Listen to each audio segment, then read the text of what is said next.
Hey, what's up? Silas here. Welcome, welcome. Thanks for coming and thanks for listening. This is part 13 of the series where I read the post-it notes that were on the Union Square subway station a few days after Donald J. Trump won his first term as President of the United States of America. And part of me doing this is to get an understanding of what people mean when they do these things, because people literally mean figuratively. I went up there, I put this post-it that's on the screen right now, the Trump train to Magaland is for everyone, because I thought Trump is affecting the world in a way that's going to affect everyone, whether you like him or not. And in my opinion, it's a positive situation. It's not anywhere close to as negative as some people have been saying. And then to that end, there's a whole literally mean figuratively thing. I don't literally mean people getting on a Trump train, going to a physical place called Magaland.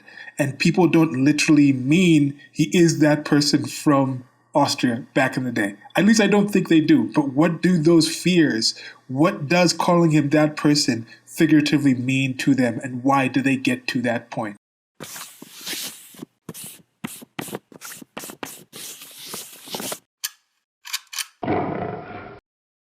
So there's going to be a link to the intro of this series if you want to know more, but I'm just going to get into reading the post-its. Right now we're going on with the pandemic going on with a certain C-named virus. That C could be name of a country or C could be name of a beer that's from, I think, Mexico. Is it from Mexico? I don't even know. But anyway, as I said, people literally mean figuratively. What sort of world would actually have to exist for them to literally mean that what's written? And then I'll go into the figurative, which is probably what they actually mean. Going to keep this around 10 minutes, getting into it right now. Okay, the first one here, it says, save us from Trump. Now, there seems to be a name here, outlaw, something. I don't know exactly what it is up there. And this is next to the one that says, kill him. That was from the previous video. It looks like it could be the same handwriting. I'm not quite sure. The letters aren't really passing for me to actually go with it. But let's say it was the kind of kill him situation with the previous one. Are you saying that would save you from Trump? I guess that would save you from Trump. And this kind of makes me think that person, if it's connected, that person might have been a lot more literal about this, at least hoping and wishing. As I said, I don't think they're actually going to do that. But no, save us from Trump. Again, in this situation, save us. Who is in danger? Could this possibly be somebody who was in the LGBT community and was being told there's going to be camps and things like that? Is it black people who think somehow he actually is a white supremacist and he's going to actually make whites somehow a lot more powerful than they say they already are, a lot more privileged than they say they already are? Now, what do they say after he's been in office and there's things like the unemployment rate for minorities has supposedly dropped? Now, I don't know how accurate those unemployment rates are. I was also scoffing at them during President Obama's term. But if people were saying, yay, President Obama was helping us do this and this, that and that, then those same figures are lower. So if people felt we are not happy with what Obama did and now what Trump is doing, just take the things, look at the same statistics, check the maths that Obama had, and then look at those same people, those same institutions, and then look at the statistics that Trump has had. And then from there, what are the things that people supposedly think they need saving from, that Trump was going to do to them, that they need to be saved from actually doing those things? And a recent realization I had about some of these people's relationship with Trump is they look at him as a father. And not necessarily Trump in particular, but they have a relationship with the state. And then the president is the figurehead, is the father figure of the state, is the head of that family. So they look upon him for certain things that you might actually look at if you have a steady or decent relationship with your parents. You look at that with your parents. Some of these people look to the state. So having Trump in there could have certain questions and things that they're wondering about. And of course, the current pandemic, a lot of people are like, oh, this is what we were telling you about. But I think most people realize that this pandemic is not something due to Trump. This is something that started in the United States of America, and it was found, and then the Trump administration was actually told about it, and then the Center for Disease Control came to Trump and said, hey, can we go to this state and actually help? And then he said, no, executive order, you have to keep this quiet, we're not talking about this. And then got to the point where the people in that location started traveling all around the country, all around the world, spreading that disease, then that would be a different situation. But no, that's actually what happened in China. That is the reports that are coming out. And yes, there also are going to be some things coming out that you're going to see in the United States of America about federal level, about state level, just the bureaucracy going in that could have prevented the spread of this thing. So save us from who? Save us from the government.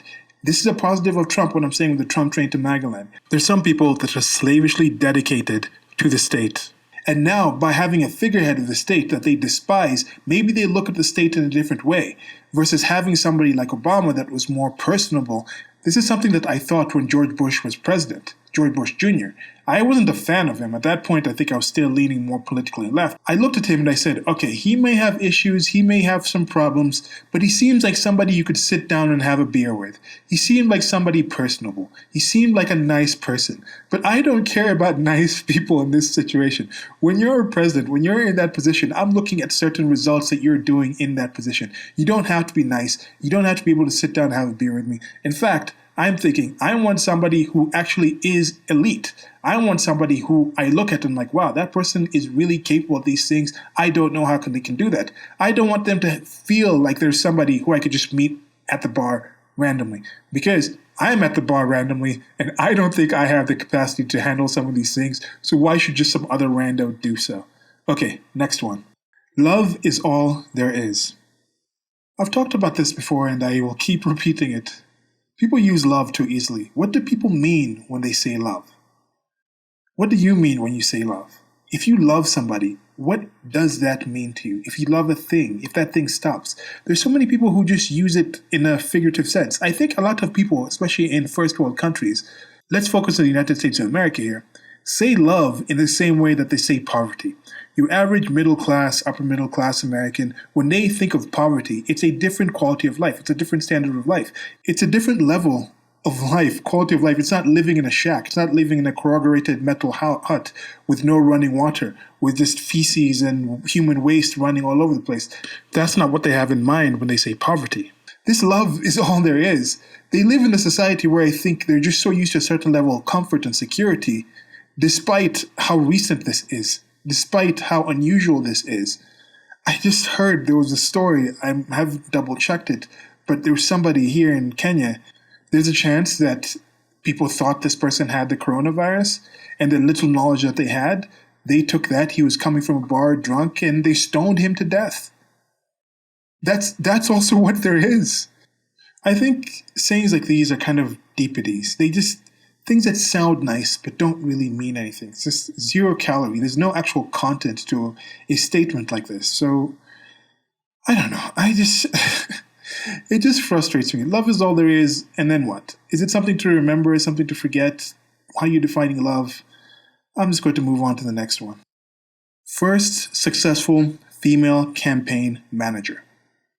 Now here we're talking about Kellyanne Conway. Kellyanne Conway was somebody who was the campaign manager that brought in the win for Donald J. Trump. Now, I think if this had happened and it was a Democrat, if there was a campaign manager that was female and she won with Obama, there would have been a lot of fanfare for this. It would have been big upped by a lot of people. And this is why I say feminism is not simply about the equality of women, or even just the big up of just women in general and just saying, look, women have achieved this and this.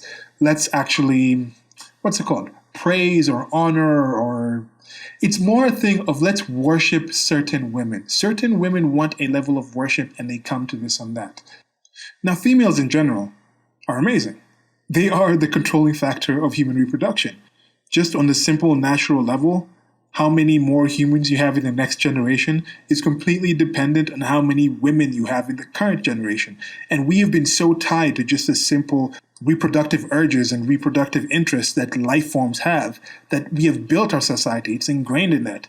If you genetically did not have that predisposition to honoring and being aware of the value of females, you probably weren't passing on your genes. For the majority of human history, if you didn't have that as a society, your society was going to end off. If your society thought, yeah, let's just throw women on the front lines. Let's put them in jobs that can actually end their lives.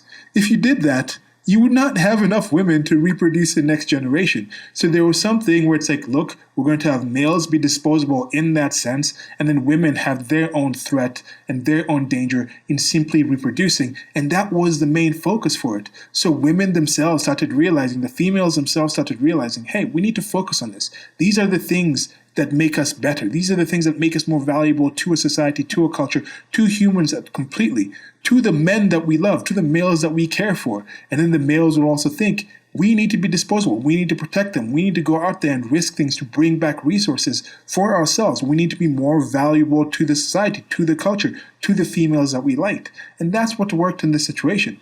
Now, times are changing. Times are changing for a lot of people. Not just a simple thing with genders or sexes and things like that, but even look at a simple thing. In the past, if you had bad eyesight, you weren't passing on your genes. The chances are you weren't passing on your genes. But now we have developments like eyeglasses, LASIK surgery, things like fixing like that. Now you have that situation where that's done, and then those people can contribute more to society. And some of these people may have been more intelligent, they may have been more capable at certain things, but by society changing and advancing and developing, we're able to now have people pick different roles and do different things. Some people who in the past weren't able to do that. There's some situations where we have certain basic injuries, basic diseases, basic illnesses that we have advancements right now that can actually fix and deal with that. Right now with this pandemic, I'm not quite sure if this reaction is the appropriate one, but it's one that's been tested out. This is the first time we're testing this out. We've never had a global reaction to this. And then we'll see the results. We'll be able to actually figure out if this worked and test out and see, okay, if we needed to do this again, how is a faster way to actually do this? How do we have economic systems to actually maintain this and go through this quarantine and things like this? So it's positives. Things change. So yes, there were certain stringent roles and things like that for different people to do in the past. And those things do change now in the future. But do you really know why they were doing those things in the past? Were those roles in the past due to spite, due to hate, due to dislike of the female? Or was it due to the realities that were going on at that time? How were the other people living at that time? How was the life of children? How was the life of boys? How was the life of men? Were there situations where you're saying, look, these people are just a lot safer, living a lot happier lives? Or are we just focusing on one side? Are you focusing on one side, one group that you're a part of? So anyway, I wonder if Kellyanne Conway is going to run again, going to be the campaign manager again. She did a good job last time. She's had some rough time over Trump's first term. I remember there was one situation where they're like, oh, she was kneeling or she had her feet on the couch in the Oval Office or some nonsense like that. Her husband is supposedly a staunch Democrat, very out and loud about it. And that's an odd thing for me. I don't know how they work together. They have a couple of kids, I think 5 kids or something. But anyway, that's it for this part of the series. Let me know what you guys think about the post that's in this one. As I said, this is number 13, so there's a lot more that you guys can check out if you like this series. Like, share, and subscribe. If you dislike what I'm saying, also thumbs down, that helps. I appreciate the input either way, whether you like it or dislike it. But I'll keep these coming. Stay safe, stay clean, wash your hands, don't touch your face, and other things. Goodbye.